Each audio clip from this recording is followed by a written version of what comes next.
তুমি প্রেগনেন্ট হতে না আমি সেফটি ইউজ করতাম, কিন্তু তখন তো তুমি আমার কোনো কথাই শুনলে না। উল্টে আরও আমাকে খারাপ কথা শোনাতে বলতে। আমি তোমাকে না, তোমার শরীরকে ভালোবাসি। আসলে আমি তোমাকেই ভালোবাসি, আর তোমাকে একটু প্রশান্তি দিতে চেয়েছিলাম। যাই হোক, যেটা হওয়ার সেটা হয়ে গেছে। এখন তো আর সেটা নিয়ে কথা বলে কোনো লাভ নেই। এখন আমি তোমাকে সারা জীবনের জন্য পেয়ে গেছি, আর তুমি আমাকে। তাহলে এখন আর এত চিন্তা করে কি লাভ? এখন তো দুজন শুধু দুজনেরই হয়ে যাব। হ্যাঁ চলো, এবার একটা সুন্দর ঘুম দেওয়া যাক, কারণ কাল থেকে তো আমাদের জীবনের নতুন একটা অধ্যায় শুরু হবে। সকালটা সুন্দর হোক, এমন প্রত্যাশা তো সবাই করি, তাই না? চলো ঘুমিয়ে পড়ি। এই বলে নেহা আর নীল দুজনই দুজনকে জড়িয়ে ধরে ঘুমিয়ে পড়ল। তো ভিউয়ার্স, চলুন আপনাদেরকে প্রথমে গল্পের নায়ক নায়িকার পরিচয় দিয়ে আসি। এই গল্পের নায়কের নাম নীল। সে তার পরিবারের দুই মাত্র ছেলে, মানে তারা দুই ভাই এক বোন। তার বড় ভাই কানাডায় থেকে পড়াশোনা করে, আর তার ছোট বোন এই বছর এসএসসি পরীক্ষা দেবে। আর সে মানে আমাদের গল্পের নায়ক এই বছর অনার্স ফাইনাল ইয়ারে পড়াশোনা করছে। আর তার সঙ্গে এতক্ষণ যে মেয়েটিকে কথা বলতে দেখলেন, তার সঙ্গে তার সদ্যই বিবাহ হয়েছে। তবে মেয়েটা সম্পর্কে আরো কিছু তথ্য অজানা আছে। তো চলুন সেই সব তথ্যগুলো আপনাদের সঙ্গে শেয়ার করা যাক। আমাদের এই গল্পের নায়িকা নেহা, সে তার বাবা মায়ের সঙ্গে আমেরিকায় থাকে, আর সেখানেই তার বড় হওয়া। যদিও সে জন্মসূত্রে বাংলাদেশের নাগরিক, কিন্তু তার বাবার চাকরি আর ব্যবসা দুটোই ছিল আমেরিকাতে, তাই তাকে সেখানেই চলে যেতে হয়। আর তারপর বাংলাদেশে কখনোই আসা হয়নি।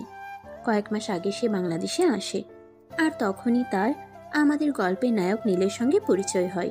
সেই পরিচয় থেকেই তাদের প্রেম, প্রণয় আর প্রেম ভালোবাসাকে বিয়েতে পরিণয়।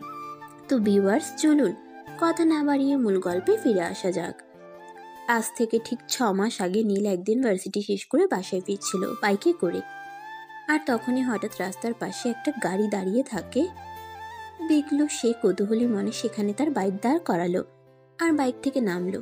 বাইক থেকে নেমে এসে দেখতে পেল গাড়িটা নষ্ট হয়ে গেছে, আর ড্রাইভার সেটা ঠিক করবার চেষ্টা করছে, কিন্তু কিছুতেই পেরে উঠছে না। তখন সে ড্রাইভারকে জিজ্ঞাসা করলো, কি ব্যাপার আঙ্কেল, কি সমস্যা হয়েছে? স্যার, আসলে গাড়িটা নষ্ট হয়ে গেছে, আমি ঠিক করতে পারছি না। আপনার জানাশোনা কোনো গ্যারেজ আছে কি আশেপাশে? আঙ্কেল, গ্যারেজ তো এখান থেকে অনেকটা দূরে। আপনি কোথা থেকে এসেছেন? আসলে আমি আমার ম্যাডামকে নিয়ে অফিসিয়ালি একটা কাজে ঢাকা থেকে চট্টগ্রাম যাচ্ছিলাম, আর এখানে এসে গাড়িটা নষ্ট হয়ে গেল। ম্যাডাম গাড়িতে বসে আছেন, ওনার একটা ইমার্জেন্সি মিটিং আছে, ওনাকে 3টার মধ্যে চট্টগ্রাম পৌঁছাতে হবে। কিন্তু আমি তো কিছুতেই বুঝতে পারছি না আমি কিভাবে ম্যাডামকে সব সময় মতো পৌঁছে দেব। এখানে 1.5 ঘন্টা ধরে দাঁড়িয়ে আছি। ও আচ্ছা, বুঝতে পেরেছি। কিন্তু আঙ্কেল, আপনি এখান থেকে চট্টগ্রাম যাওয়ার জন্য কোনো গাড়ি পাবেন না। তখনই নেহা গাড়ি থেকে বের হয়ে আসলো আর নীলকে বলল, excuse me mister, if you don't mind may I ask you a question? Madam, এটা বাংলাদেশ, আর আমি বাঙালি। আমার সঙ্গে দয়া করে বাংলায় কথা বলুন। ও আচ্ছা, ঠিক আছে। আপনি যদি আমাকে চট্টগ্রামে পৌঁছে দিতেন তাহলে খুবই উপকার হতো, কারণ আমি ওখানে অফিসিয়াল একটা কাজে যাচ্ছিলাম। সেখানে আমার পুরো 20 কোটি টাকার একটা ডিল হতে চলেছে, আর আমি সময় মতো সেখানে পৌঁছে না যেতে পারলে ডিলটা আমার হাতছাড়া হয়ে যাবে। হ্যাঁ স্যার, ম্যাডাম একদম ঠিক কথা বলছেন। আপনি চাইলে আপনাকে এর জন্য আমরা পেমেন্ট করতে পারি। আপনি যত টাকা চাইবেন আমরা তাই দেব। কিন্তু প্লিজ আপনি একটু দয়া করে ম্যাডামকে ম্যাডামের গন্তব্যস্থলে পৌঁছে দিন। শুনুন, আমি উপকার করতে পারি, কিন্তু তার কোনো বিনিময় নিতে পারবো না। আর যদি রাজি থাকেন তাহলে বাইকে উঠে বসেন, আমি আপনাকে পৌঁছে দিচ্ছি। না, এটা তো হতে পারে না। আমি আপনাকে দিয়ে একটা কাজ করাবো আর তার পারিশ্রমিক দেব না? আমি এখান থেকে চট্টগ্রাম গেলে আমার 3,000 টাকার তেল খরচ হতো। আমি আপনাকে সেটা দিয়ে দিতে চাই। আই এম সরি ম্যাডাম, আমি কারো চাকর নই যে আমি আমার কাজের বিনিময়ে কারোর কাছ থেকে পারিশ্রমিক নেব। তাছাড়া আমার বাবার অতটাও খারাপ অবস্থা হয়নি যে আমাকে বাইক চালিয়ে উপার্জন করতে হবে। আপনি চাইলে আমি আপনাকে লিফট দিতে পারি, কিন্তু কোনো কিছুর বিনিময়ে নয়, কোনো পারিশ্রমিক নিয়ে নয়। আচ্ছা ঠিক আছে, আপনি যা বলবেন, কিন্তু এই মুহূর্তে আমার চট্টগ্রামে পৌঁছানোটা খুবই জরুরি। আমি যদি সেখানে পৌঁছাতে না পারি তাহলে আমি তো বললাম আপনাকে আমার 20 কোটি টাকার ডিল হাতছাড়া হয়ে যাবে। ঠিক আছে, তাহলে এই নিন, হেলমেটটা পরে নিন আর আমার পিছনে উঠে বসুন। আর একটা কথা, এখান থেকে তো চট্টগ্রাম অনেকটা দূর। আপনি আমার পিছনে এভাবে বসে থাকতে পারবেন তো? তা না হলে আমার ধরে বসতে পারেন। কোনো প্রবলেম নেই, আমি পারবো। আপনি বাইক স্টার্ট করুন, আমার হাতে আর বেশি সময় নেই, আমাকে দ্রুত পৌঁছাতে হবে। নীল তখন আর কোনো কথা না বলে বাইক স্টার্ট করলো, গাড়ি চালাতে থাকলো। তখনই হঠাৎ পিছন থেকে নেহা বলল, আরে ভাই, আপনি এত আস্তে আস্তে গাড়ি চালাচ্ছেন কেন? একটু তাড়াতাড়ি চালান না। আমার হাতে তো বেশি সময় নেই, আমাকে সময় মতো পৌঁছাতে হবে, তা না হলে তো আমি মিটিং অ্যাটেন্ড করতে পারবো না। আকাশ পথ নয় যে আমি আপনাকে উড়িয়ে নিয়ে যাব। এখানে অ্যাক্সিডেন্ট হতে পারে, সো আপনি মুখটা বন্ধ করে বসুন। আমি বাইক চালাচ্ছি, তা না হলে কিন্তু আমি আপনাকে নামিয়ে দিব, বলে দিলাম। শুনুন, একটা কাজ করা যেতে পারে। আপনি পেছনে বসুন, আমি বাইক চালাচ্ছি। আমার তো সময় মতো পৌঁছাতে হবে। সমস্যা নেই, আমি বাইক চালাতে পারি।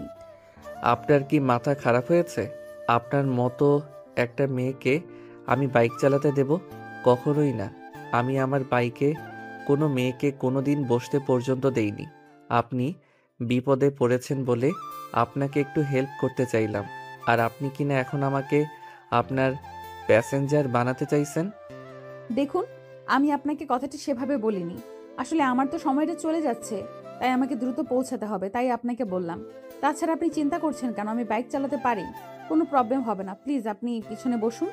ঠিক আছে, রাস্তায় এত জোরে বাইক চালাতে আমার ভয় লাগে। তাছাড়া আমার মায়ের নিষেধ আছে, তাই আমি জোরে বাইক চালাতে পারি না। এখন আপনি যখন বলছেন আপনি বাইক চালাতে পারেন, তাই আমি রিস্কটা নিচ্ছি। এই বলেই নীল বাইক দাঁড় করালো আর নেহাকে ড্রাইভিং সিটে বসিয়ে দিল। নেহা বাইক চালাচ্ছে, একদম যেন বাতাসের গতিতে চলে যাচ্ছে। নীল অনেকটা ভয় পেয়েছে আর নেহাকে বলছে, এত জোরে কেউ বাইক চালায়, এটা আমার জানা ছিল না। আমার খুব ভয় করছে। প্লিজ আপনি আস্তে চালান, বাইক থেকে ছিটকে পড়ে যাব আমি। আপনি আমাকে একটু ধরে বসুন, কিন্তু কিছু করার নেই, আমাকে টাইমলি পৌঁছাতে হবে। প্লিজ আপনি আমাকে ধরে বসুন, আমি কিছুই মনে করব না। কিন্তু নেহাকে নীল কোনোভাবে স্পর্শ করতে চাইছিল না। হাজার হোক নেহা একটা অপরিচিত মেয়ে মানুষ, তাকে এভাবে সুযোগ পেয়ে স্পর্শ করাটা একদমই উচিত বলে সে মনে করেনি। তাই সে দূরেই বসেছিল, কিন্তু নেহার বাইকের স্পিড কিছুতেই কম ছিল না। তাই নীল তাকে বলল, প্লিজ আপনি আপনার বাইকের স্পিড একটু কমান, আমার খুব ভয় লাগছে, আমি পড়ে যাব। আপনি এখনো দূরে বসে আছেন কেন? আপনাকে তো বললাম আপনি আমাকে ধরে বসুন, কিচ্ছু হবে না। দেখুন, আমার হাতে মাত্র 20 মিনিট সময় আছে, তবে আমাদের পৌঁছাতে এখনো প্রায় 20 কিলোর বেশি রাস্তা বাকি আছে। আমি কিভাবে পৌঁছাবো সেটাই বুঝতে পারছি না। আপনি প্লিজ কথা না বলে আমাকে ধরে বসুন। নীল তখন কোনো উপায়ন্তর না পেয়ে নেহাকে জড়িয়ে ধরে বসলো। এই প্রথমবার তার বাইকে কোনো মেয়ে মানুষ উঠেছে, তাও আবার বাইক চালাচ্ছে, আর নীল পেছনে বসে মেয়েটাকে জড়িয়ে ধরেছে। নেহাকে স্পর্শ করতেই তার শরীরটা কেমন জানি করে উঠল। আসলে প্রথমবার কোনো মেয়ে মানুষকে স্পর্শ করেছে তো, তাই নেহার শরীরটা খুবই উষ্ণ। তখনই নীল নেহাকে বলল, ম্যাডাম আপনার গায়ে তো অনেক জ্বর, আপনি কি জ্বরের মেডিসিন নিয়েছেন? আরে ভাই, আমার গায়ে কোনো জ্বর নেই, আমার শরীরের টেম্পারেচারই এরকম। তাছাড়া মেয়েদের শরীরের তাপমাত্রা এরকমই থাকে। কেন, আপনি কি কখনো আপনার গার্লফ্রেন্ডকে স্পর্শ করেননি? হাহাহা, গার্লফ্রেন্ড, তাও আবার আমার? শুনুন, গার্লফ্রেন্ড কী জিনিস সেটা এখনো আমার হয়ে ওঠেনি, আর ভবিষ্যতে হবে কি না তাও জানি না। ও আচ্ছা ঠিক আছে, বুঝতে পেরেছি, এই ব্যাপার তাহলে। সমস্যা নেই, আপনি আমাকে ধরে বসুন, না হলে কিন্তু পড়ে যাবেন। এই বলে নেহা বাইকের স্পিড আরো বেশি বাড়িয়ে দিল। নীল ভয়ে থরথর করে কাঁপছে। এই বুঝি সে বাইক থেকে ছিটকে পড়ে গেল। তাই সে নেহাকে আরো শক্ত করে জড়িয়ে ধরল আর নিজের বুকটা নেহার পিঠের সঙ্গে একদম মিশিয়ে নিল। নেহা তার নিঃশ্বাসের শব্দ শুনতে পাচ্ছিল, তাই সে নীলকে বলল, কি ব্যাপার, কি হলো? তুমি তো ভয় পাচ্ছ কেন? বললাম তো ভয় পেও না, আমি আছি, তোমার কিচ্ছু হবে না। তুমি আমাকে জড়িয়ে ধরে বসে থাকো।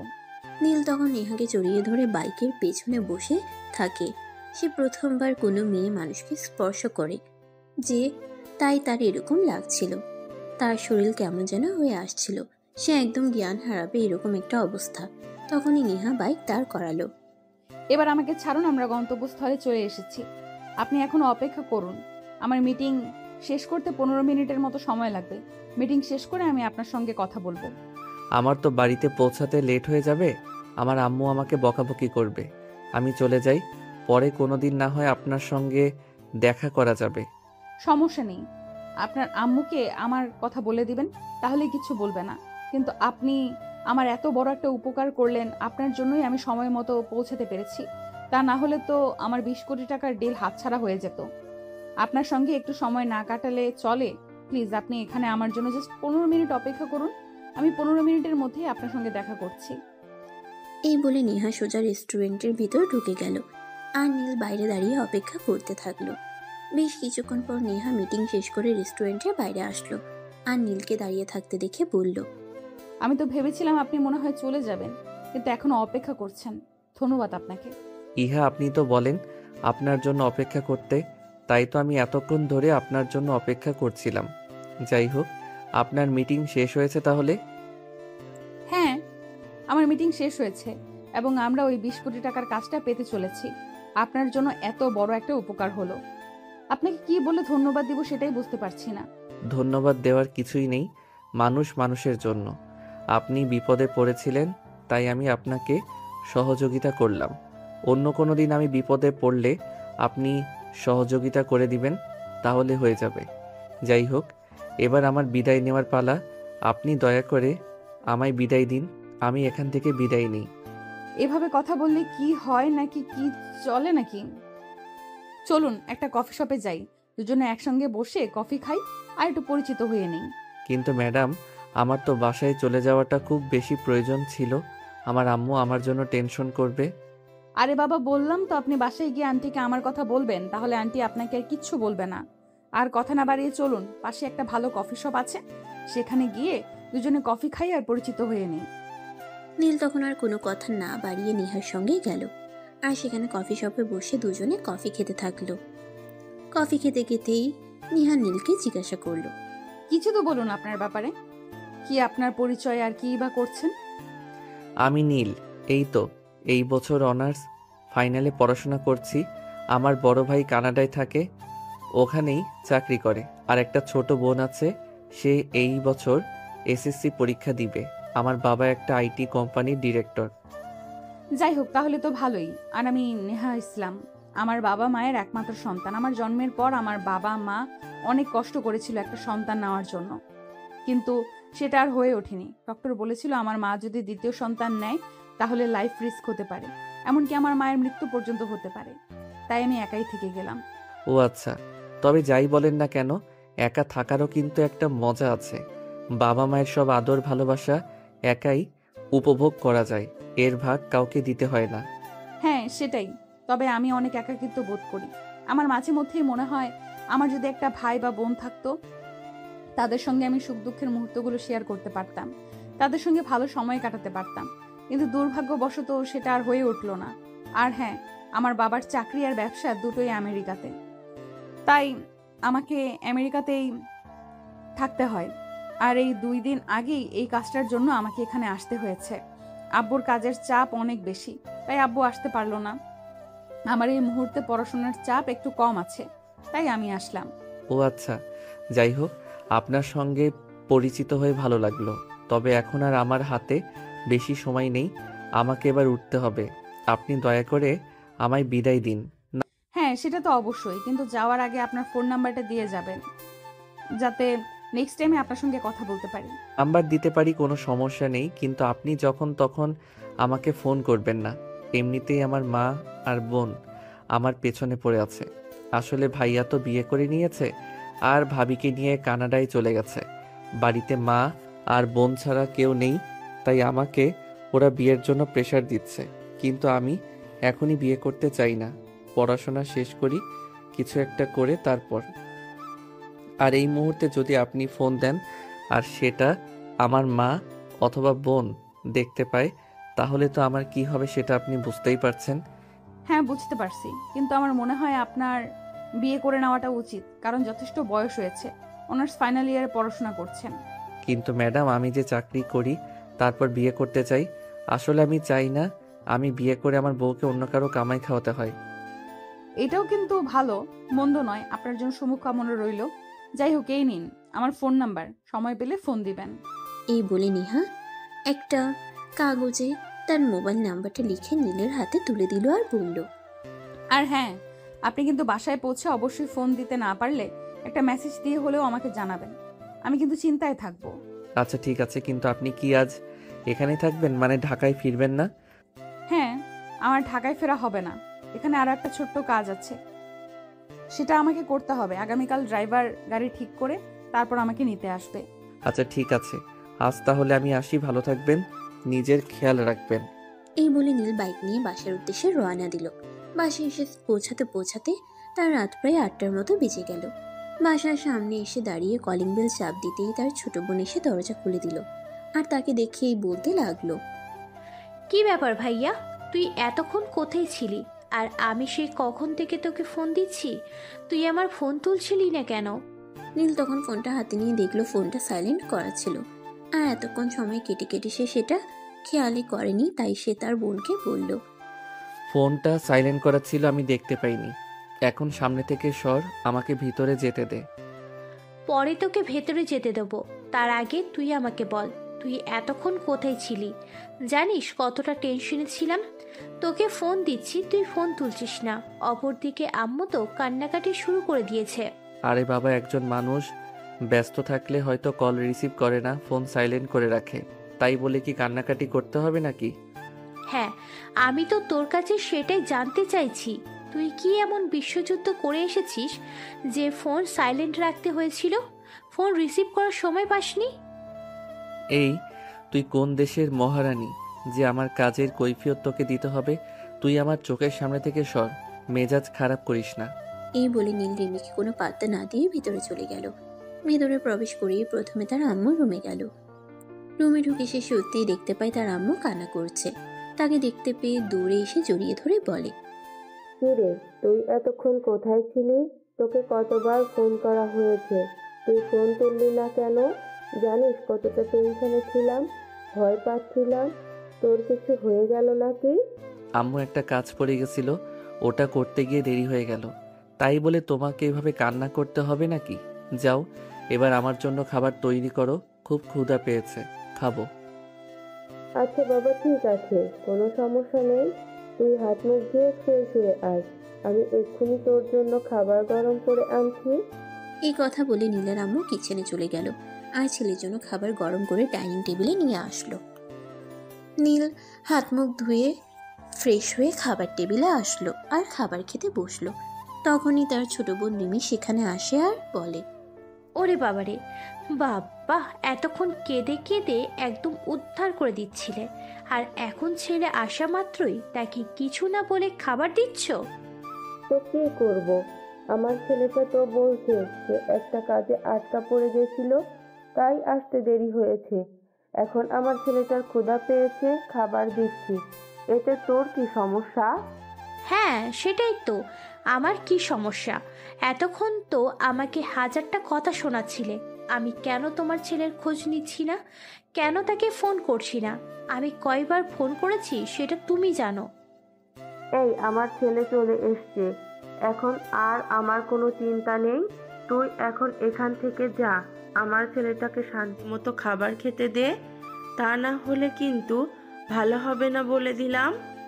হ্যাঁ, সেটাই তো, এখন তো তোমার ছেলে চলে এসেছে, এখন তো আমি খারাপ হয়ে গেলাম। ঠিক আছে, কোনো সমস্যা নেই, আমি কোনো কথা বলবো না, চলে যাচ্ছি। তুই এখনো এখানে দাঁড়িয়ে আছিস কেন?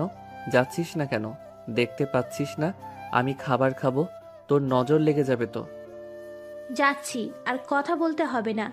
তুই সব সময় আমার সঙ্গে এরকম করিস, আমি আর তোর ব্যাপারে কোনো কথাই বলবো না। সব সময় তুই আমাকে অপমান করিস।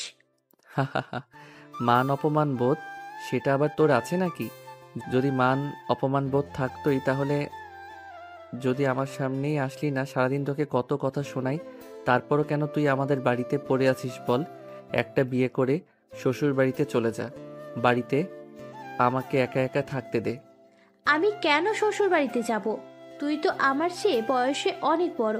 তুই কেন বিয়ে করে তোর বউকে নিয়ে অন্যত্রে চলে যাচ্ছিস না? এই বাড়িতে আমি একাই থাকবো। আর বিয়ে যদি করতে হয় তবুও আমি এই বাড়িতেই থেকে যাব, অন্য কোথাও যাব না। এটা তুই তোর মাথায় ঢুকিয়ে নে। রিমি, এখন কিন্তু খুব বেশি বাড়াবাড়ি হয়ে যাচ্ছে। তুই এখান থেকে যা, আমার ছেলেটাকে খাবারটা শান্তি মতো খেতে দে। রিমি তখন কথা বলার আর কোনো চান্স না পেয়ে সেখান থেকে চলে গেল। অপরদিকে নীল খাবার খেয়ে নিজের রুমে চলে আসলো আর বিছানায় শুয়ে একটু বিশ্রাম নিচ্ছিল। তখনই হঠাৎ নেহার কথাটা মনে পড়ল। নেহা বলেছিল তাকে বাসায় পৌঁছে জানাতে, কিন্তু এতক্ষণ তার মনে ছিল না। তাই সে ফোনটা হাতে নিল আর তার নাম্বারে একটা ফোন দিল। দুইবার রিং হতেই নেহা কলটা রিসিভ করলো আর রিসিভ করে সঙ্গে সঙ্গেই বলল, তুমি বাসায় পৌঁছেছো? তুমি বাসায় পৌঁছেছো? আমি তো এতক্ষণ ধরে তোমার ফোনের জন্যই অপেক্ষা করছিলাম। আমি তো অনেকক্ষণ আগেই বাসায় পৌঁছে গেছি, কিন্তু আপনি জানলেন কি করে আমি আপনাকে ফোন করেছি? আমি তোমাকে যে নাম্বারটা দিয়েছিলাম এটা আমার পার্সোনাল নাম্বার। এই নাম্বারে কখনোই কেউ ফোন করে না, তাই তুমি প্রথমবার ফোন করাতেই আমি বুঝে গেছি এটা তোমার ফোন নাম্বার ছিল। আচ্ছা যাই হোক, কি করছিলেন আপনি? আমি আবার আপনাকে অসময়ে বিরক্ত করলাম না তো? আরে না বাবা, একদমই না। তুমি আমাকে কেন বিরক্ত করতে যাবে? তোমাকে তো আমি নিজেই বলেছিলাম আমাকে ফোন করতে। রাতের খাবার খেয়েছো? হ্যাঁ, এই তো সবেমাত্র রাতের খাবার খেয়ে রুমে আসলাম, এখনই ঘুমাবো। আর তখনই হঠাৎ আপনার কথা মনে পড়লো, তাই ফোন দিলাম। আপনি রাতের খাবার খেয়েছেন? হ্যাঁ, তোমাকে তো বলেছিলাম আমার এখানে একটা কাজ আছে, ওই কাজটা শেষ করে রেস্টুরেন্ট থেকে খাবার খেয়ে তারপর একটা গেস্ট হাউসে উঠেছি আর এখন ওখানেই আছি। ঠিক আছে, তাহলে আমি রাখি। আপনার তো সারাদিন অনেক পরিশ্রম হয়েছে, এখন আপনার বিশ্রাম নেওয়া প্রয়োজন। আপনি বিশ্রাম করুন, আমিও ঘুমাবো। সকালে আবার ভার্সিটি যেতে হবে, ইম্পর্টেন্ট ক্লাস আছে। আচ্ছা ঠিক আছে, তাহলে আমি রাখছি, সকালে ফোন দিব। ফোনটা তোমার কাছে রেখো। অতঃপর দুজন দুজনের কাছ থেকে বিদায় নিয়ে ফোন কেটে দিল। পরদিন সকালবেলা আনুমানিক 7টা বাজে। তখনই হঠাৎ ফোনের রিংটোনের আওয়াজ শোনা গেল। নীল ফোনটা হাতে নিয়ে দেখলো নেহার নাম্বার থেকে ফোন এসেছে, তাই সে ফোনটা রিসিভ করলো। আসসালামু আলাইকুম অ্যান্ড গুড মর্নিং। ওয়ালাইকুম আসসালাম, গুড মর্নিং। কি অবস্থা, কেমন আছেন আপনি? এই তো আল্লাহর অশেষ রহমতে ভালোই আছি। এখনো পর্যন্ত তোমার কি অবস্থা? তুমি কেমন আছো? ঘুম থেকে উঠেছো নাকি এখনো বিছানায় শুয়ে শুয়ে ঘুমাচ্ছ? এখনো বিছানায় শুয়েছিলাম, কিন্তু আপনার ফোনের রিংটং শুনে ঘুমটা ভেঙে গেল। এখন ঘুম থেকে উঠে যাব। আমি তো সবসময়ই শুনে এসেছি বাঙালিরা সকাল সকাল ঘুমায় আর সকাল সকাল ঘুম থেকে ওঠে, কিন্তু এখন তো বেলা 7টা বেজে গেছে আর তুমি এখনো ঘুম থেকে উঠলে না। কে কি করে না করে সেসব আমি জানি না, আর জানার আগ্রহ নেই। তবে আমি সকাল 9টা বাজার আগে কখনোই ঘুম থেকে উঠি না। এটা আমার ছোটবেলা থেকে অভ্যাস, যার কারণে আমি মর্নিং স্কুলে পড়াশোনা করতে পারতাম না। আচ্ছা ঠিক আছে, ভালো থেকো, রাখছি তাহলে। আমাকে আবার কিছুক্ষণের মধ্যেই ঢাকা ফিরতে হবে। তাছাড়া আমার আব্বু ফোন করেছিল, আমাকে সপ্তাহখানেকের মধ্যেই বাংলাদেশের কাজ শেষ করে আমেরিকায় ফিরে যেতে হবে। আচ্ছা ঠিক আছে, রাখি তাহলে। আপনার সঙ্গে নেক্সট টাইম কথা হবে। ভালো থাকবেন। অতঃপর নীল আর নেহা কথা বলা শেষ করে ফোনটা কেটে দিল। এদিকে নেহা নিজের কাজকর্ম শেষ করে ড্রাইভারকে ফোন করলো। আসসালামু আলাইকুম আঙ্কেল, আমার কাজ শেষ হয়ে গেছে, আপনি চলে আসুন। ম্যাডাম, আমি তো 10 মিনিট আগেই এখানে চলে এসেছি, আপনার জন্যই অপেক্ষা করছিলাম। আপনি বাইরে আসেন, আমি গাড়িতে আছি।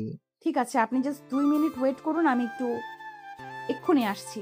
আর হ্যাঁ, এবার তো আর গাড়ি নষ্ট হবে না। এবার কিন্তু গাড়ি নষ্ট হলে কোনো উপায় নেই, সেটা মাথায় রাখবেন। না ম্যাডাম, চিন্তার কোনো কারণ নেই। আমি গাড়ি ঠিকমতো চেক করে নিয়ে যে কোনো প্রবলেম হবে না, আপনি চলে আসুন।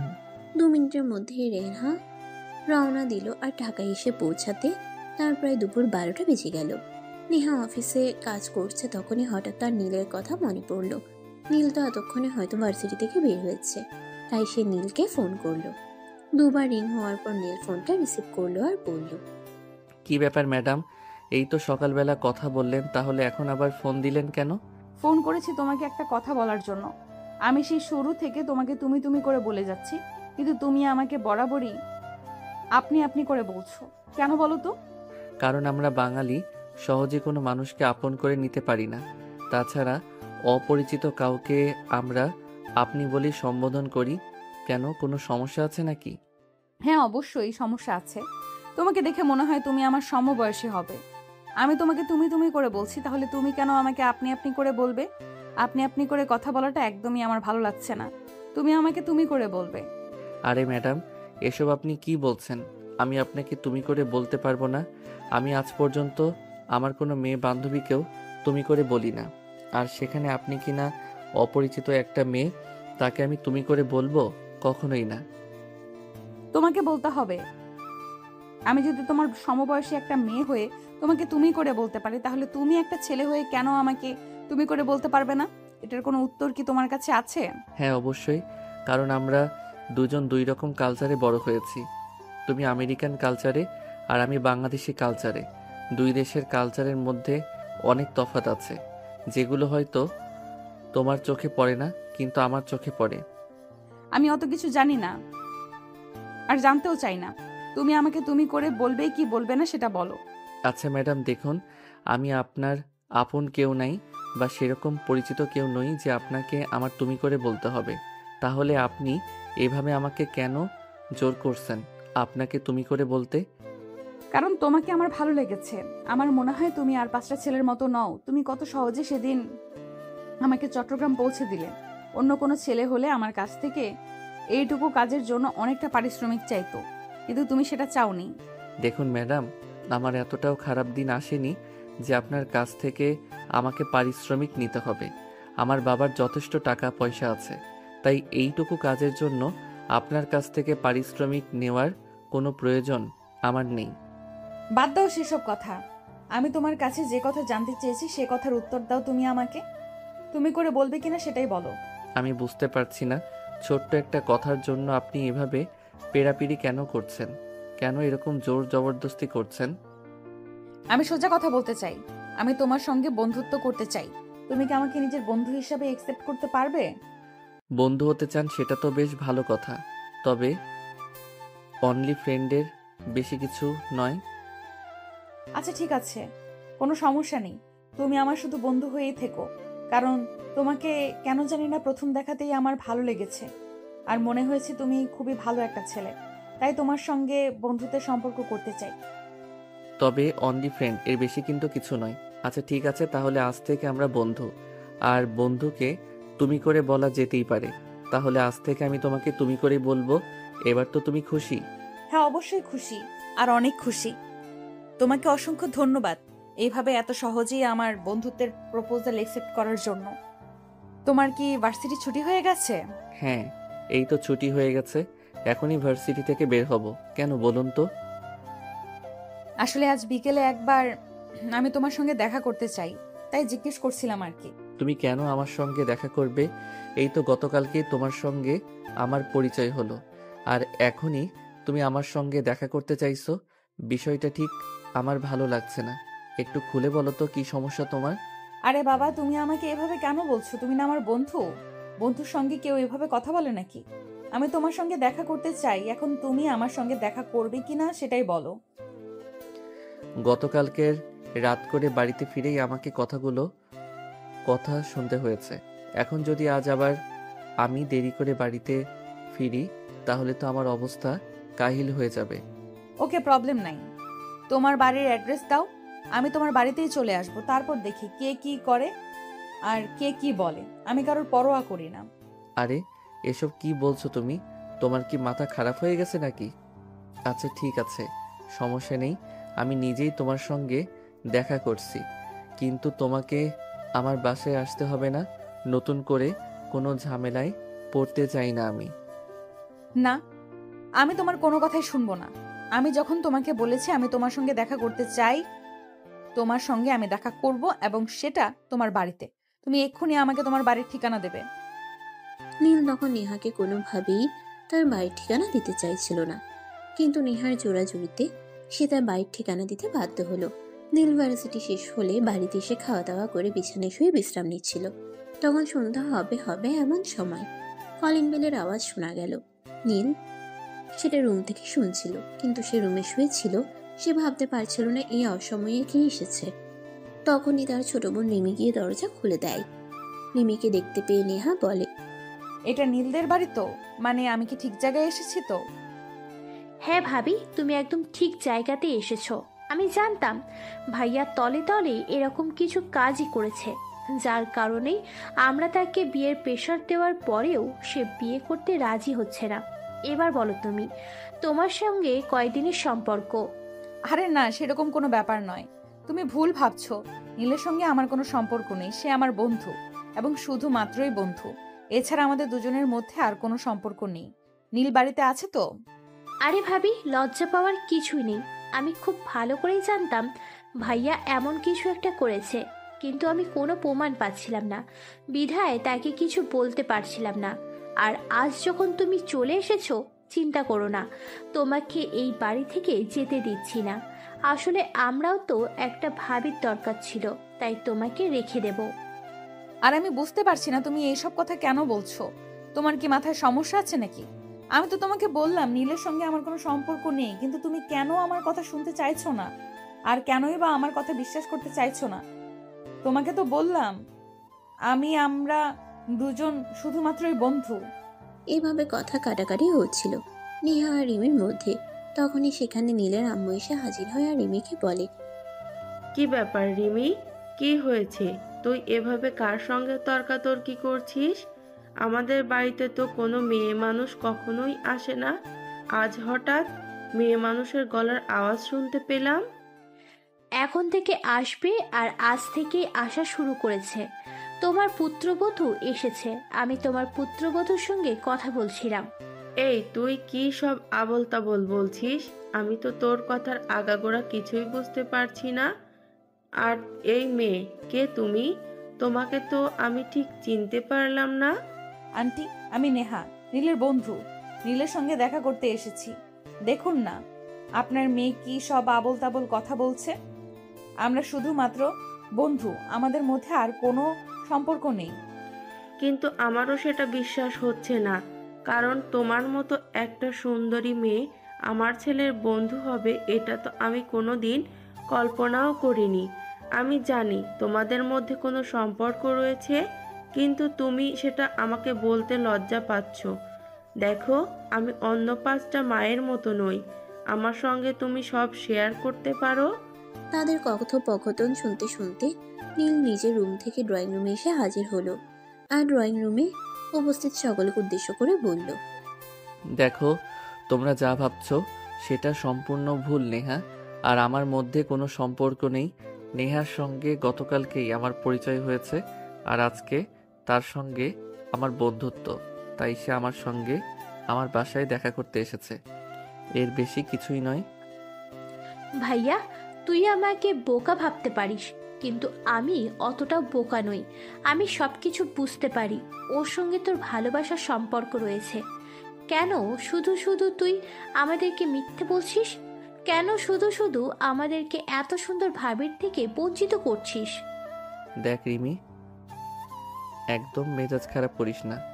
তোকে বলেছি নেহার সঙ্গে আমার কোনো সম্পর্কই নেই।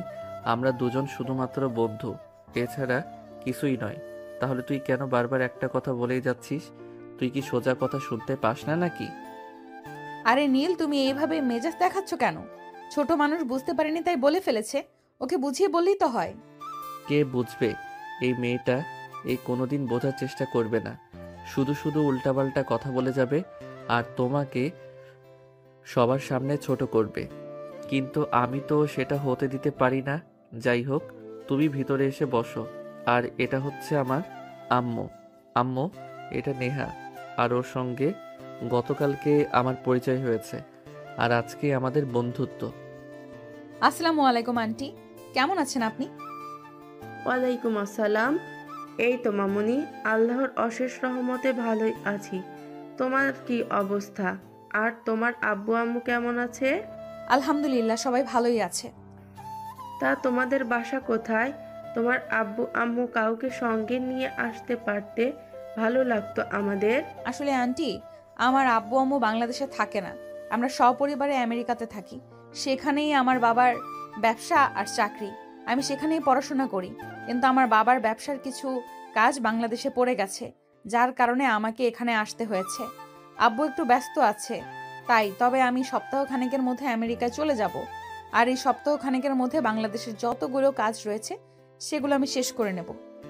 তো আমার ছেলেটাকে কিভাবে পটালে? সে তো বললে না। আন্টি, আমি সত্যি বলছি, আপনার ছেলের সঙ্গে আমার প্রেম বা ওরকম কোনো সম্পর্ক নেই। আপনার ছেলে গতকাল আমি যখন অফিসের কাজে চট্টগ্রাম যাচ্ছিলাম, তখন রাস্তায় আমার গাড়ি নষ্ট হয়ে যায়। আর আপনার ছেলে তখন আমাকে চট্টগ্রাম পর্যন্ত পৌঁছে দেয়, আর সেখান থেকে আমার সঙ্গে পরিচয়। এর বেশি কিছুই না। ও আচ্ছা, ঠিক আছে, বুঝতে পেরেছি। সমস্যা নেই, তুমি বসো, আমি তোমার জন্য কিছু খাবার ব্যবস্থা করি। তুমি প্রথমবার আমাদের বাড়িতে এসেছো। আন্টি, এত ব্যস্ত হবার কিছুই নেই। আপনি যদি আমাকে খুব বেশি কিছু খাওয়াতে চান তাহলে 1 কাপ কফি বানিয়ে খাওয়াতে পারেন। আসলে আমি একটু আগে দুপুরের খাবার খেয়েছি। দুপুরবেলা অফিসের কাজ করতে করতে খাবার খাওয়াটা হয়ে ওঠেনি, তাই। নীলের আম্মু তখন কিচেনে চলে গেল।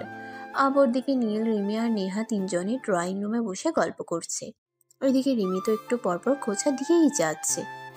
ভাইয়া সত্যি বলছি, তোদের দুজনকে কিন্তু দারুণ মানাবে। প্লিজ বিয়েটা করে নে। দেখ, একদম বাদরামি করবি না বলে দিলাম।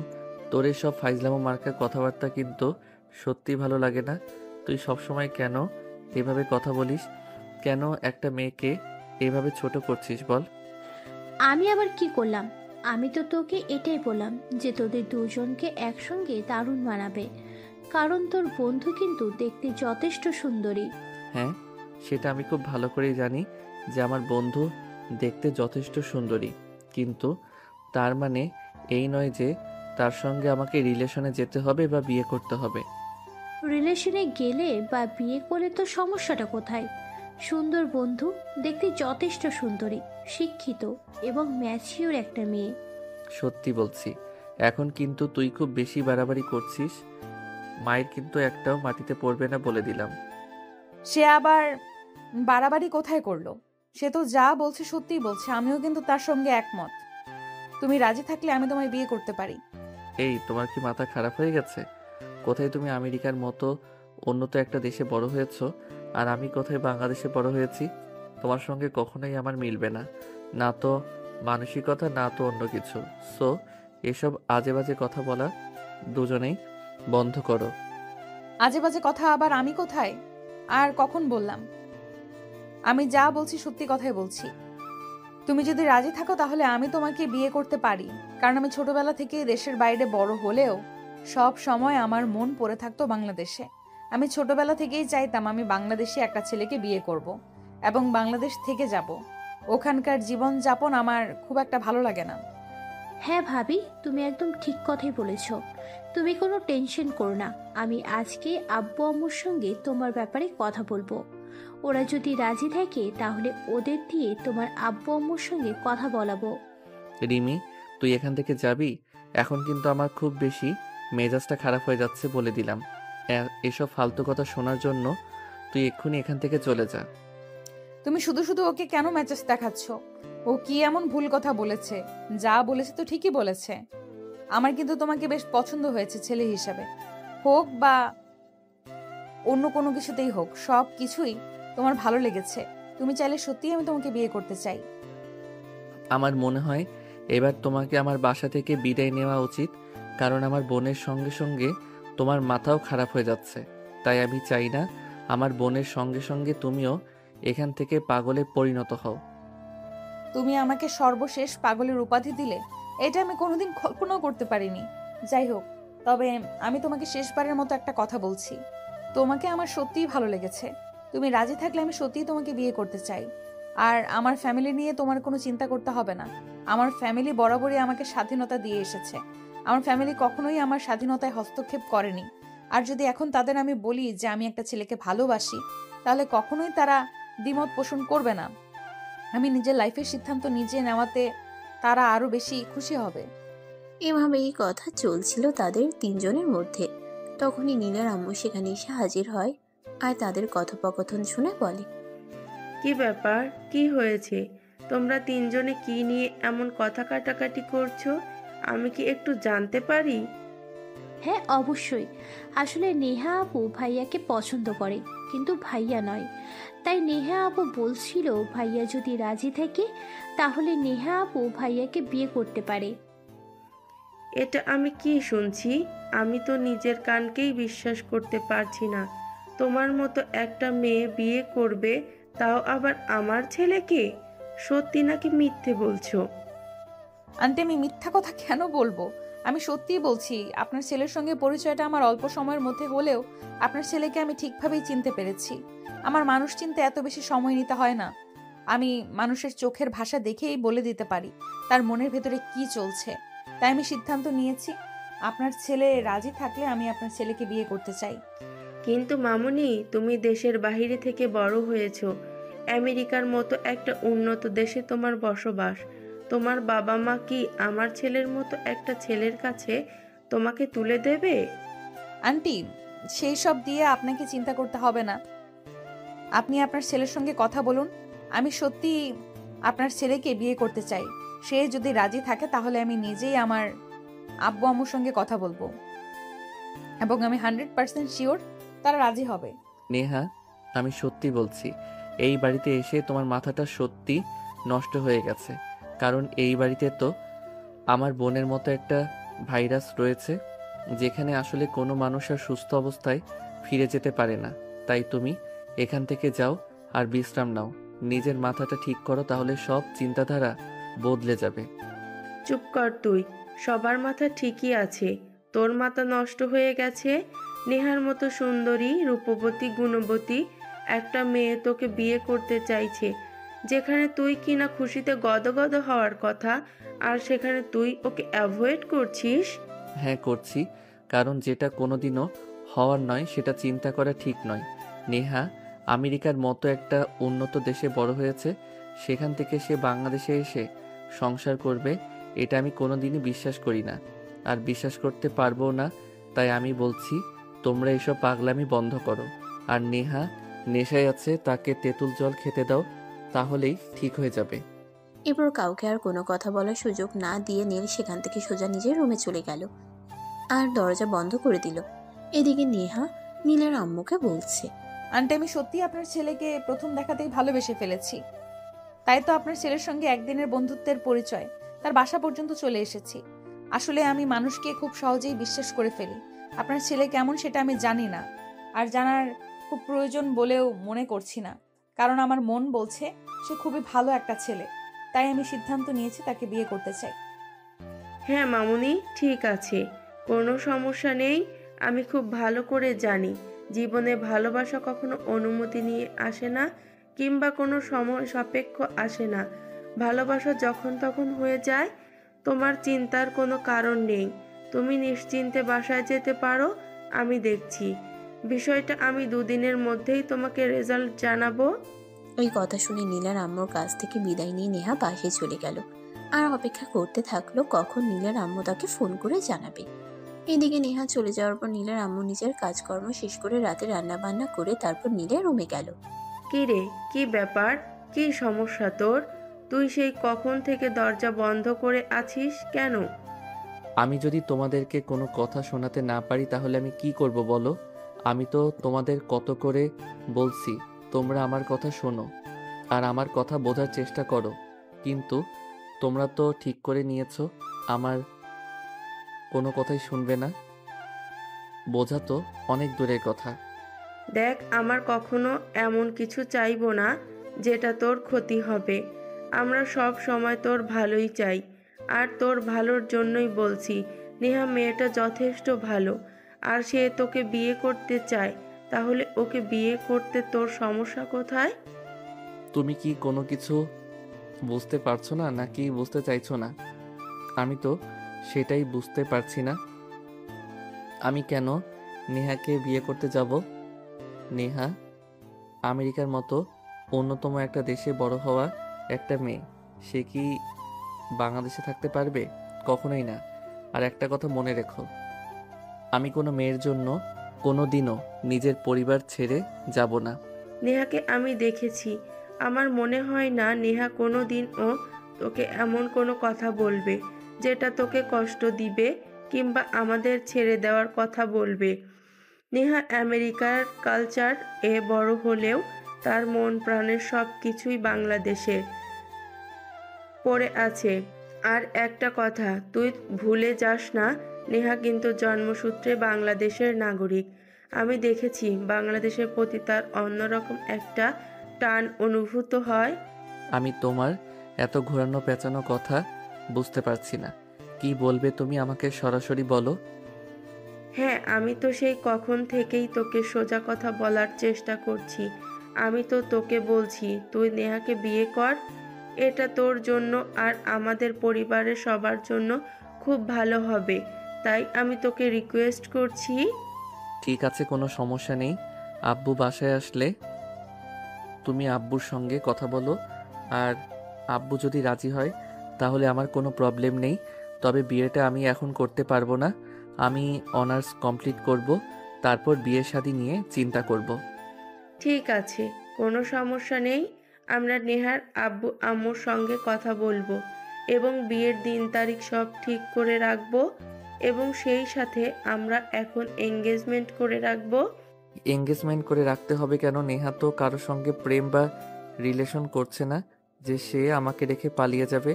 যখন বিয়ে হবে তখন সব একসঙ্গেই হবে। হ্যাঁ, এঙ্গেজমেন্ট করেই রাখতে হবে, কারণ মানুষের মন আর আকাশের রং কখন কিভাবে পাল্টে যায় এটা কেউ বলতে পারে না। তাই আমি মনে করি বিয়েটা করিয়ে রাখাই সবচাইতে বুদ্ধিমানের কাজ হবে। নীল তখন সেখানে আর কোনো কথা বলল না। নীলের মা নীলের রুম থেকে বের হয়ে গেল। সেদিন রাতের বেলা নীলের আব্বু যখন বাড়িতে আসলো তখন নীলের আম্মু তার আব্বুকে সমস্ত ঘটনা খুলে বলে। আর সবকিছু শুনে নীলের আব্বুও রাজি হয়ে গেল। দেখাবো হচ্ছে ঘরে থাকার মানুষটাকে তোমাদের যদি পছন্দ হয়ে থাকে তাহলে আমার কোনো আপত্তি নেই, কারণ তার সঙ্গে সারাটা সময় তোমরা কাটাবে। আমি তো সারাদিন অফিস আর ব্যবসা নিয়ে ব্যস্ত থাকবো, আমার তো সেরকম সময় হয়ে উঠবে না। কিন্তু তারপরও তোমার সঙ্গে আলোচনা করবার দরকার আছে, কারণ তুমি এই বাড়ির কথা সব কিছুতেই তোমার অনুমতি নেয়ার খুবই প্রয়োজন। তাই তোমাকে বললাম। ঠিক আছে, কোনো সমস্যা নেই। তুমি নেহার সঙ্গে যোগাযোগ করে তার আব্বুর আম্মুর সঙ্গে কথা বলার চেষ্টা করো। আমি এই কয়েকদিন অফিসিয়ালি কাজে খুবই ব্যস্ত থাকবো, আবার কথা বলার খুব একটা সময় হয়ে উঠবে না। অতঃপর পরের দিন সকালবেলা নীলের আম্মু নীলের কাছ থেকে নেহার ফোন নাম্বার নিল এবং ফোনে তার সঙ্গে কথা বলল। না, তুমি কি একবারও তোমার আব্বু আম্মাকে বাংলাদেশে আসতে বলতে পারবে? তাহলে সামনাসামনি বসে তাদের সঙ্গে কথা বলতাম। তাদেরও তো মতামতের দরকার আছে। তাছাড়া তোমাকে আমরা সামনাসামনি দেখেছি, তাই তোমাকে পছন্দ হয়েছে। তোমার বাবা মা ও বাংলাদেশে এসে নীলকে সামনাসামনি দেখুক, তারপর না হয় সিদ্ধান্ত নেই। আমি আমার আব্বুর সঙ্গে কথা বলেছি, আর নীলের ছবি আমার আব্বুকে দেখিয়েছি। আমার আব্বু নীলকে পছন্দ করেছে। তাছাড়া আমার আম্মুও নীলকে পছন্দ করবে, এ ব্যাপারে আপনার কোনো চিন্তা করতে হবে না। কিন্তু আপনি যদি আমার আব্বু আম্মুর সঙ্গে সরাসরি কথা বলতে চান সেটা আলাদা কথা। তাহলে আমি আব্বুকে ফোন করে বলবো আম্মুকে নিয়ে এই সপ্তাহেই বাংলাদেশে আসতে। হ্যাঁ, তুমি সেটাই করো। আমরা সামনাসামনি বসে কথা বলে তারপর সিদ্ধান্ত নিতে চাই। ঠিক আছে, কোনো সমস্যা নেই। আপনি যেরকম বলবেন সেরকমই হবে। আমি আজ বিকেলেই আব্বুকে ফোন করব। এখনই করতাম, কিন্তু এখন আব্বু অফিসে আছে, কাজে ব্যস্ত হয়তো, তাই এখন কথা বলা যাবে না। ঠিক আছে, কোনো সমস্যা নেই। তুমি রাতে তোমার আব্বুর সঙ্গে কথা বলবে, আগামীকাল সকালে আমাকে জানাবে, তারপর বাংলাদেশে আসবে, হ্যাঁ কি না? অতঃপর কথা বলা শেষ করে নেহা ফোনটা কেটে দিল। অতঃপর নিজের কাজকর্ম শেষ করে সেদিন রাতের বেলা নেহা তার আব্বুকে ফোন দিল এবং সবকিছু খুলে বলল। সব শুনে তার বাবা তাকে বলল, ঠিক আছে মামুনি, সবটাই বুঝতে পারলাম। লাইফটা যেহেতু তোমার, তাই আমি মনে করি তোমার সিদ্ধান্ত নেওয়াটাই সবচাইতে বেশি জরুরি। হ্যাঁ আব্বু, ছেলেটাকে আমি খুব ভালোভাবেই দেখেছি এবং সবকিছু জেনে বুঝেই সিদ্ধান্ত নিয়েছি। এখন ওর মা তোমাদের সঙ্গে দেখা করতে চাইছে। ঠিক আছে মামুনি, কোনো সমস্যা নেই। আমি তোমার আম্মুর সাথে কথা বলে দেখি। তোমার আম্মুর সঙ্গে কথা বলে তারপর দেখি আমরা 2-3 দিনের ভিতরে বাংলাদেশে আসার চেষ্টা করছি। তুমি কোনো চিন্তা করো না, আমরা তোমার পছন্দের ওপর যথেষ্ট ভরসা রাখি। হ্যাঁ আব্বু, আমি তো সেটা খুব ভালো করেই জানি। তুমি এবং আম্মু দুজনেই আমাকে খুবই ভরসা করো। তাই তো আমি ওনাকে বলে দিয়েছি তোমরা কোনো আপত্তি করবে না, আর আমার সিদ্ধান্তকে তোমাদের সিদ্ধান্ত বলে তোমরা মেনে নেবে। অতঃপর নেহা তার আব্বুর সঙ্গে কথা বলা শেষ করে রাতের খাবার খেয়ে নেয়, আর সেদিন রাতে এসে নীলের আম্মুকে ফোন করে খবরটা জানিয়ে দেয়। আন্টি, আমি আব্বুকে বলেছিলাম, আব্বু বলেছে তাদের কোনো আপত্তি নেই, তারা 2-3 দিনের ভেতরেই বাংলাদেশে আসবে আপনার সঙ্গে দেখা করতে। এখন আপনি শুধু নীলকে রাজি করান, সে রাজি হলে আর কোনো প্রবলেম থাকবে না। তুমি কোনো চিন্তা করো না, নীলকে রাজি হতেই হবে, কারণ সে আমার ছেলে আর তোমাকে আমার পছন্দ হয়েছে। সে আর যাই হোক, আমার পছন্দের কেউ কখনোই অমূল্যায়ন করতে পারবে না। তাছাড়া তুমি এমন একটা মেয়ে যাকে যে কেউ পছন্দ করবে, তাহলে নীল কেন তোমাকে অপছন্দ করবে আর কেনই বা তোমাকে এভাবে অ্যাভয়েড করবে? আন্টি, আসলে ব্যাপারটা সেরকম নয়। এখন যুগ পাল্টেছে, এখন আর আগের যুগের মতো বাবা মার পছন্দ করা মানুষকে কেউ বিয়ে করতে চায় না, সবাই নিজের পছন্দকেই প্রায়োরিটি দিয়ে থাকে। সেটা ঠিক আছে, যেটা আমি মানছি, তারপরেও আমি তাকে রাজি করিয়ে ছাড়বো, কারণ তোমার মতো একটা মেয়েকে অ্যাভয়েড করার কোনো কারণ আমি দেখতে পাচ্ছি না।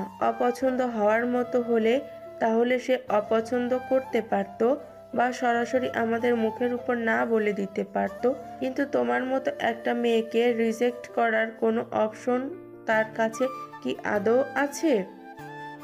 অতঃপর কথা বলা শেষ হলে দুজনেই ফোন রেখে ঘুমিয়ে পড়ে। পরের দিন সকালবেলা নীল যখন ভার্সিটি যাওয়ার জন্য তৈরি হচ্ছিল, তখনই তার আম্মু তার রুমে আসে আর বলে, নেহা তার আব্বু আম্মুর সঙ্গে কথা বলছে, তার আব্বু আম্মু 2-3 দিনের ভেতরেই বাংলাদেশে আসবে আমাদের সঙ্গে দেখা করে কথা বলতে। এখনো সময় আছে, তুমি নিজেকে প্রস্তুত করো নেহাকে বিয়ে করবার জন্য। বুঝতে পারছি না তোমরা কেন সে একটা কথা নিয়েই পড়ে আছো। আমি তো বললাম আমি নেহাকে বিয়ে করব না। আমি নেহাকে বিয়ে করে বন্ধুর সবাই বন্দি করতে চাই না, কারণ নেহা উড়ন্ত পাখির ন্যায় বড় হয়েছে। আমেরিকার কালচার সম্পর্কে তোমাদের কোনো আইডিয়া নেই, আর সেই মেয়েটা আমার সঙ্গে সংসার করবে, এটা আমি কখনোই মেনে নিতে পারছি না। তোমার সমস্যাটা এখানেই নাকি অন্য কোথাও? তুমি যদি অন্য কোনো মেয়েকে পছন্দ করো তাহলে সেটা আমাদেরকে বলো। আমরা মেয়েটাকে কথা দিয়েছি, আমরা মেয়েটাকে আমাদের বাড়ির বউ বানাবো। আর এখন তোমার এসব কথা কেন আমাদের শুনতে হচ্ছে? তুমি যদি অন্য কোনো মেয়েকে পছন্দ করো তাহলে সেটা এক্ষুনি তুমি আমাকে বলো, তা না হলে কিন্তু তোমার সঙ্গে এমন কিছু হবে সেটা তুমি কল্পনাও করতে পারবে না। আমার পৃথিবীতে কোনো মেয়েকে কখনোই পছন্দ হয়নি, আর ভবিষ্যতেও হবে না। তোমরা কেন সেটা বুঝতে পারছো না? কেন শুধু শুধু তোমরা আমাকে ডিস্টার্ব করছো? আমি প্রেম ভালোবাসা ও সব কোনোদিনই বিশ্বাস করিনি। আর তোমাদেরকে তো আমি বললাম আমার কোনো সমস্যা নেই, শুধু আমি পড়াশোনা শেষ করে নিজের পায়ে দাঁড়াতে চাই, তারপর বিয়ে শাদী নিয়ে চিন্তা করতে চাই। ব্যাস এইটুকুই তো, আমার তো আর কোনো প্রবলেম নেই। এইটুকু যদি প্রবলেম হয়ে থাকে তাহলে আমি তোমাকে বলবো, নেহা কোনো বাচ্চা মেয়ে নয় যে তোমার পড়াশোনায় ব্যাঘাত ঘটাবে। তাছাড়া সে নিজেও একজন স্টুডেন্ট, সে এখনো পড়াশোনা করছে, সেও পড়াশোনা শেষ করবে। তাছাড়া তার বাবা বিশাল বিজনেস, সেটার দেখাশোনা সে এখন থেকেই করছে। তাহলে তাকে বিয়ে করতে তোমার সমস্যাটা কোথায়? আমি তোমাদেরকে আর কতবার বলবো আমার কোনো সমস্যা নেই। সমস্যা শুধু নেহাকে নিয়ে। নেহা এখন আবেগের বশে কথাগুলো বলছে। সে যখন সময় হবে তখন কিন্তু সেই সব কিছুই করতে পারবে না। তখন তুমি নিজেই বলবে নিজের কপালে নিজেই কোড়াল মেরেছো, কারণ এখনকার যুগের শাশুড়িরা সবসময় ঘরোয়া বৌমা চায়। ও আচ্ছা, তাহলে এতক্ষণে আমি ব্যাপারটা বুঝতে পেরেছি। তুই সংসার নিয়ে চিন্তা করছিস, আমি কিন্তু সেই সব চিন্তা একটুও করছি না। এখনকার যুগের মেয়েরা একটু স্বাধীনচেতা হয়, সেটা আমি খুব ভালো করেই জানি। সে সব কিছু তোর কষ্ট করে আমাকে শেখাতে হবে না। আমি খুব ভালো করেই জানি এখনকার মেয়েরা সংসার কর্মে নিপুণা হয়ে ওঠে না। হ্যাঁ হ্যাঁ, একদমই তাই। যখন তুমি চাইবে বৌমা তোমার সংসার সামলাক, কিন্তু বৌমা সেটা করতে পারবে না, তখন যে অশান্তিগুলো হবে সেগুলো আমি মেনে নিতে পারবো না। তাই আমি নেহাকে বিয়ে করব না। তাদের দুজনের মধ্যে এই কথাগুলো হচ্ছিল। তখনই রিমি এসে সেখানে উপস্থিত হয় আর তাদের কথা শুনে বলে, শোন ভাইয়া, কোনো কাজ কেউ মায়ের পেট থেকে শিখে আসে না। আমি তোর বোন। আমি কি এই বাড়ির কোনোদিনও নিজের প্লেট দিয়ে ভাত খেয়েছি? নিজের পরনের জামা কাপড়গুলো ধুয়েছি? তাই বলে কি আমি সংসার করব না? সংসার ছেড়ে পালিয়ে আসবো এমনটাই তুই চিন্তা করিস? না, তা কেন হবে? তুই একটা বাংলাদেশি মেয়ে, আর বাংলাদেশি মেয়েরা যথেষ্ট ম্যাচিউরড হয়। তারা যে কোনো পরিস্থিতির সঙ্গে নিজেকে মানিয়ে নিতে পারে। কিন্তু নেহাকে দেখে আমার সেটা মনে হয় না। হ্যাঁ, তোর সেটা মনে হয়, কিন্তু তুই বিয়েটা করতে চাইছিস না, কারণ তুই চাস না আমাদের সংসারে নতুন একজন মানুষ আসুক, আমরা একটু আনন্দ উল্লাস করি, ভালোভাবে বেঁচে থাকি। তাই তুই এরকম বলছিস আর এরকম করছিস। আমি খুব ভালোভাবেই বুঝতে পেরেছি তোরা আমার পেছনে এমনভাবে লেগেছিস যাতে আমি রাজি না হয়ে আর কোনো উপায় না পাই। ঠিক আছে, তোরা যখন এতই উঠে পড়ে লেগেছিস, তোদের যা ভালো মনে হয় তোরা তাই কর। আমি এদেরকে আর কোনো কিছুই বলবো না। তবে একটা কথা মনে রাখিস, যদি কখনো এইসব বিষয় নিয়ে কোনো ঝামেলা হয়, তখন কিন্তু আমার কাছে তোরা কোনো সলিউশন পাবি না। নীলের এই কথা শুনে নীলের আম্মু অনেক খুশি হয় আর খুশিতে গদগদ হয়ে তিনি নীলকে বলেন, ঠিক আছে বাবা, তুই শুধু বিয়েতে রাজি হয়ে যা, তারপর বাকিটা আমরা সকলে সামলে নেব। তখন আর তোকে কিছুই বলবো না। ঠিক আছে, আমি রাজি। তোমরা সব কিছুর ব্যবস্থা করো, আব্বু আম্মুর সঙ্গে কথা বলো। এই বলে নীল নাস্তা করে ভার্সিটিতে বের হয়ে গেল। অপরদিকে নেহার আব্বু আম্মু দুদিন পর বাংলাদেশে আসলো। আজ তারা নীলদের বাড়িতে এসেছে। নীলের আম্মু তাদের জন্য অনেক রকম বাঙালি খাবার রান্না করেছে। নেহার আব্বু খাবার টেবিলে বসেই বলল, আহ, কি সুগন্ধ! কতদিন এরকম বাঙালিয়ানা খাবার খাওয়া হয় না। আজ মনে হয় অনেক বছর পর তৃপ্তি করে কিছু খেতে পারবো। তুমি এমন করে বলছো যেন আমি তোমাকে কোনো কিছুই রান্না করে খাওয়াই না, আর আমার খাবার এখনো টেস্ট নাই। আরে তুমি রেগে যাচ্ছ কেন? আসলে তোমাদের মহিলাদের এই একটাই সমস্যা, একজনের সামনে অন্য আরেকজনের প্রশংসা করা যাবে না। তাহলে খেলনা হাতে আমি কি তোমাকে একেবারে বলেছি তোমার খাবার যথেষ্ট সুস্বাদু নয়? তোমার খাবারও যথেষ্ট সুস্বাদু, কিন্তু আমরা আমেরিকায় বসে বসে এমন বাঙালিয়ানা খাবার তো কখনোই খেতে পারি না। তাই এই খাবারগুলো আমাদের কাছে অমৃত মনে হয়। হয়েছে হয়েছে, এখন আর আমাকে পাম দিতে হবে না। আমি তো এতক্ষণে সত্যিটা জেনে গেছি। তাহলে আর আমার সামনে মিথ্যা বলে কি লাভ বলো? আরে বাবা, ঠিক আছে, এভাবে ঝগড়া করার কি আছে? আসলে আপনারা দেশের বাইরে থাকেন, সেখানে হয়তো বাঙালিয়ানা খাবার তেমন একটা চলে না। তাই হয়তো ভাবি বাঙালিয়ানা খাবার খুব একটা রান্না করে না। তাই বলে কি এই জন্য ঝগড়া করতে হবে নাকি? এখন থেকে তো আমরা আত্মীয় হতে চলেছি। এখন থেকে আপনি প্রায়ই বাঙালিয়ানা খাবার খেতে পারবেন, সমস্যা নেই। হ্যাঁ আব্বু, আন্টি একদম ঠিক কথাই বলেছে। আমরাও কিন্তু বাঙালিয়ানা খাবার খেতে খুবই ভালো লাগে। এই দেখো, আমি 1 সপ্তাহের মতো হবে বাংলাদেশে এসেছি। 1 সপ্তাহে মনে হয় আমার 2 কেজি ওয়েট বেড়ে গিয়েছে, কারণ বাঙালিয়ানা খাবারগুলো এতটাই সুস্বাদু যে খেতে বসতে শুধু খেতেই থাকি। সবাই মিলে গল্প গুজব করতে করতে খাওয়া দাওয়া শেষ হলো। আর এদিকে ড্রয়িং রুমে সবাই বসে গল্প করছিল। তখনই নীলের আম্মু বলল, সব কিছুই তো হলো, তবে বিয়েটা কি হচ্ছে নাকি সেটা তো এখনো বুঝতে পারলাম না। আপনারা প্লিজ কিছু বলুন, আমার তো আর সহ্য হচ্ছে না। কবে আমি আমার নেহামাকে আমার বাড়ির বৌমা করে আনবো? হ্যাঁ, আমিও তো এতক্ষণ ধরে সেটাই বলতে চাচ্ছিলাম। আসলে আপনার ছেলেকেও আমার খুব পছন্দ লেগেছে। তাছাড়া আমার মেয়ের পছন্দ বলে কথা কখনোই তো খারাপ হতে পারে না। আপনার চাইলে 2 দিনের মধ্যে আমরা বিয়ের কাজটা সেরে ফেলতে চাই। আসলে আমাকে তো আমেরিকায় ফিরে যেতে হবে। এখন তো আমার দায়িত্বটা আরও বেড়ে যাবে, কারণ এতদিন আমার মেয়ের ব্যবসা দেখাশোনা করতো, এখন তো আর মেয়ে পারবে না সেটা। সে ব্যাপারে আপনাকে কোনো চিন্তা করতে হবে না। নেহা আমাদের বাড়ির বউ হলে যখন তার যেখানে যাওয়ার ইচ্ছে করবে তখন সে সেখানেই যেতে পারবে। আমরা তাকে কখনোই কোনো কাজে বাধা দিব না। আলহামদুলিল্লাহ, আপনার কথা শুনে আমি অনেক খুশি হয়েছি। আপনার এই কথাটা যেন সারা জীবন চলমান থাকে, কারণ বিয়ের আগে মানুষ অনেক কথাই বলে, কিন্তু যখন একটা সম্পর্ক তৈরি হয়ে যায় তখন আর সেসব কথার কোনো ভ্যালু থাকে না। কিন্তু আমি যেটা বলি সেটাই করি। আমার কাজ আর কথার মধ্যে যদি কখনো কোনো তফাৎ দেখতে পান তাহলে সেটা বলবেন। আমি আপনাদের কথা দিলাম, নেহা বিয়ের আগে যেমন আপনাদের মেয়ে ছিল, বিয়ের পরেও ঠিক তেমনি থাকবে। আমি আমার ফ্যামিলি আর আমার ছেলে তাকে কখনোই কোনো কিছুতে বাধা দিব না। আচ্ছা ঠিক আছে, সেসব না হয় বুঝলাম। এখন আমি যে বললাম 2 দিনের মধ্যেই বিয়ের কাজটা সেরে ফেলতে চাই, সে ব্যাপারে আপনাদের মতামত কি? কোনো সমস্যা নেই, আমিও অফিস থেকে এই 1 সপ্তাহের ছুটি নিয়েছি। শরীরটা একটু খারাপ হয়ে যাচ্ছে, তাই আপনারা চাইলে 2 দিনের মধ্যে বিয়ের কাজটা সেরে ফেলা যাক। ঠিক আছে, তাহলে তাই হবে। বলতে বলতে তাদের কথাবার্তা আর খাওয়া দাওয়ার পর্ব শেষ হলো। সেদিনকার মতো নেহার আব্বু আম্মু বিদায় নিয়ে সেখান থেকে চলে গেল। তারা একটা গেস্ট হাউসে উঠেছে। আসলে তারা যখন বাংলাদেশ থেকে চলে গিয়েছিল, তাদের জায়গা জমি যা ছিল সবকিছু বিক্রি করে দিয়ে চলে গেছিল। তাছাড়া বাংলাদেশে এখন আর তাদের সেরকম কোনো আত্মীয় স্বজন নেই, আর যারা আছে তাদের সঙ্গে যোগাযোগ নেই। এই বিষয়টা নীলের পরিবারে জানাজানি হলে নীলের আম্মু তাদের বলে, দেখুন, আপনারা যদি কিছু মনে না করেন তাহলে আমি আপনাদের একটা কথা বলতে চাই। হ্যাঁ বলুন না, কি বলবেন? আমরা কিছু মনে করব না।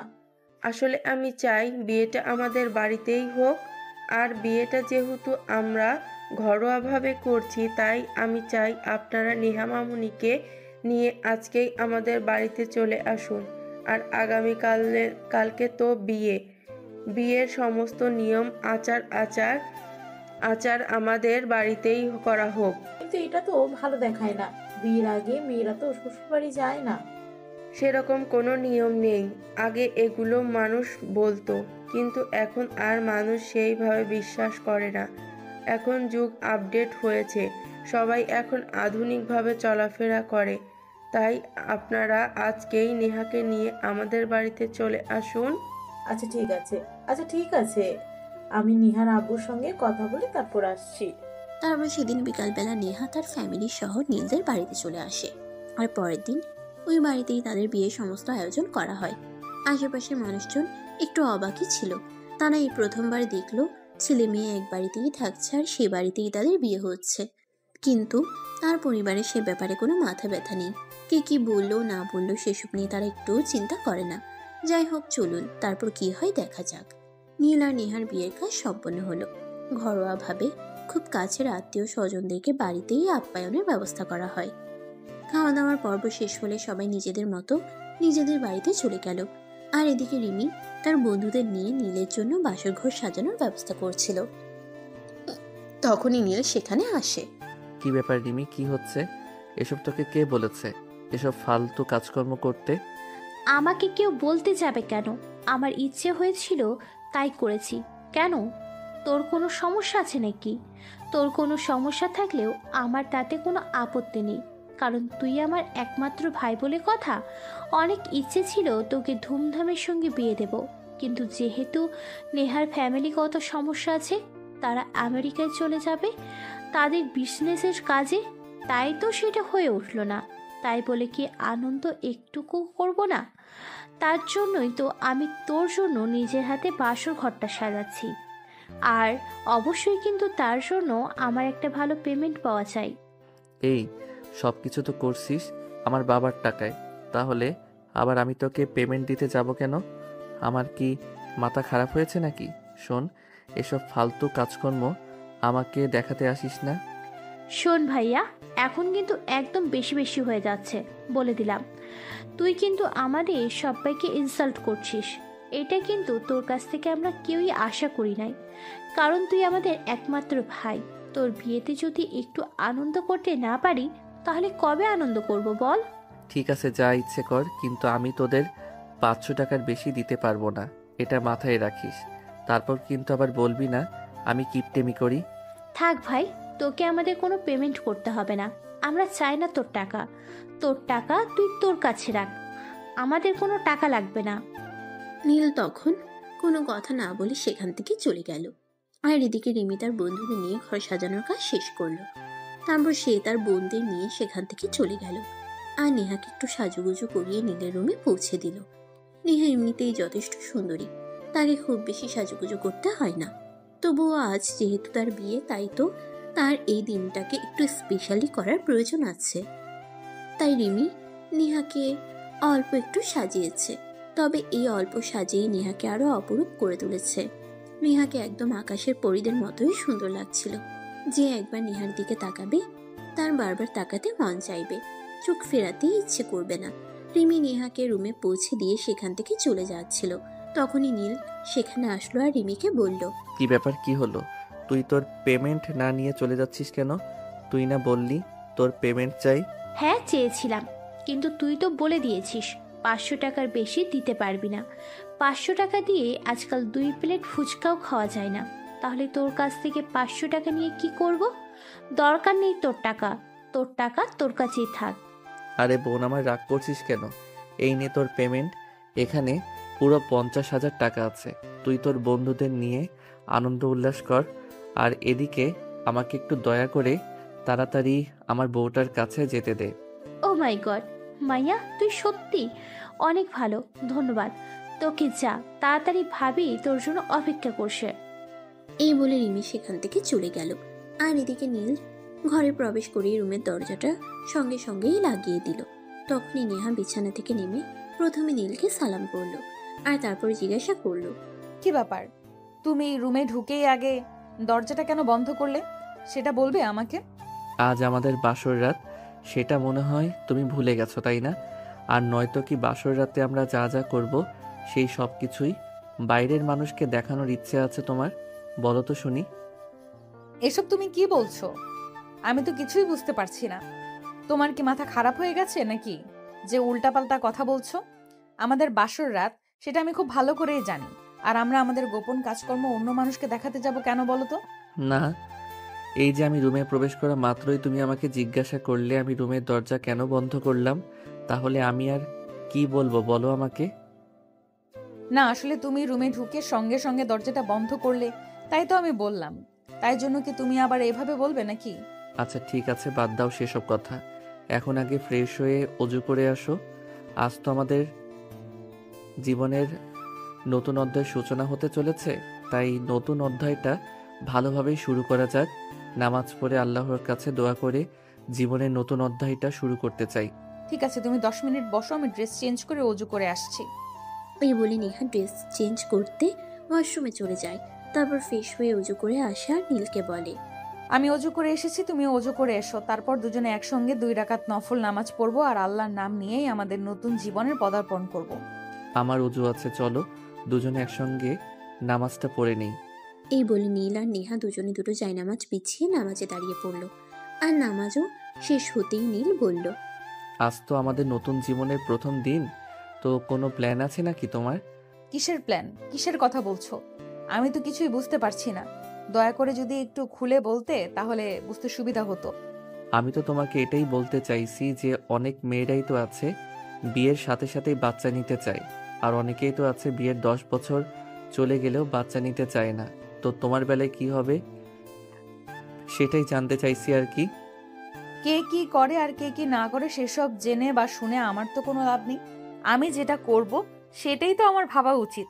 দেখো, আমাদের নতুন বিয়ে হয়েছে, সেটা যেমন ঠিক এটাও এমন ঠিক যে তুমি আমি দুজনেই এখনো স্টুডেন্ট। আমরা পড়াশোনা শেষ করে তারপর নিজেদেরকে একটু সময় দেই, তারপর না হয় বাচ্চা কাচ্চা নেওয়া যাবে।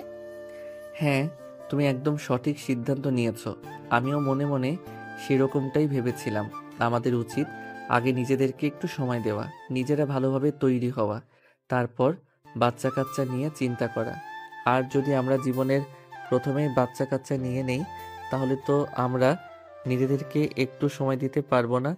যদি আমরা নিজেদের মধ্যে ভালো একটা বন্ডিং তৈরি করতে না পারি তাহলে আবার কিসের ভালো লাগা আর কিসের ভালোবাসা? জীবনটাই তো তেজপাতা হয়ে যাবে। হ্যাঁ, তুমি একদম ঠিক কথাই বলেছ। কিন্তু আজ আমাদের বাসর রাত, আজ তো আমাদের একটু ভালোবাসা আদান প্রদান করতেই হবে। তা না হলে তো ভালোবাসা জানলা দিয়ে পালিয়ে যাবে। কারণ বাসর রাত যে ভালোবাসা প্রকাশ না পায়, সেই ভালোবাসা সারা জীবনে কোথাও খুঁজে পাওয়া যায় না। হ্যাঁ মাই ডিয়ার বউটা, তুমি একদম ঠিক বলেছ। আজ আমাদের বাসর রাত, আজ দুজনের জীবনের নতুন একটা অধ্যায়ের সূচনা হতে চলেছে।